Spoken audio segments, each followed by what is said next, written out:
Music by Tinku Tufan.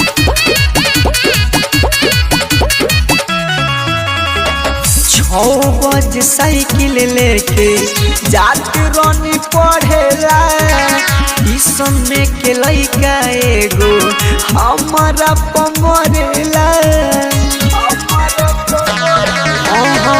छौ बज cycle लेके जात रानी पढ़ेला कोचिंग में के लइका एगो हमारा पमरेला। आज नैना से नैना टकरार हो गई अरे ताजा खबर सुनले रे सखिया पटेला जी से प्यार हो गई। अरे ताजा खबर सुनले रे सखिया पटेला जी से प्यार हो गई।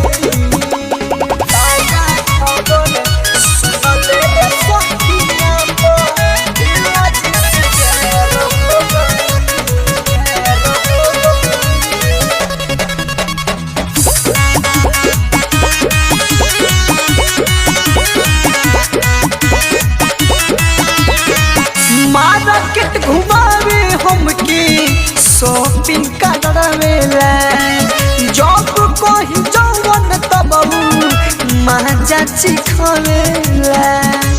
अरे सच्ची कितना कहीं रे मार्केट घुमावे हमके शॉपिंग करावेला जब कहीं जवन तब माजा चिखावेला। आज बात हमर सारा इजहार हो गई अरे ताजा खबर सुनले रे सखिया पटेला जी से प्यार हो गई। अरे ताजा खबर सुनले रे सखिया पटेला जी से प्यार हो गई।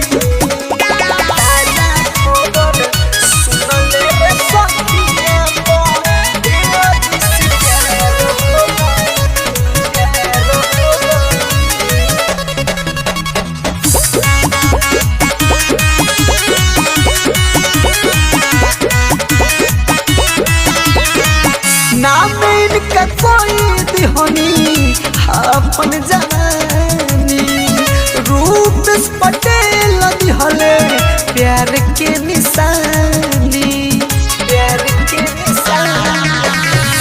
नाम इनका कोई दिहोनी अपन जवानी रूप पटेल दिहले प्यार के निशानी। दिहे सात जिंदगी भये तबार हो गई अरे ताजा खबर सुनले रे सखिया पटेला जी से प्यार हो गई।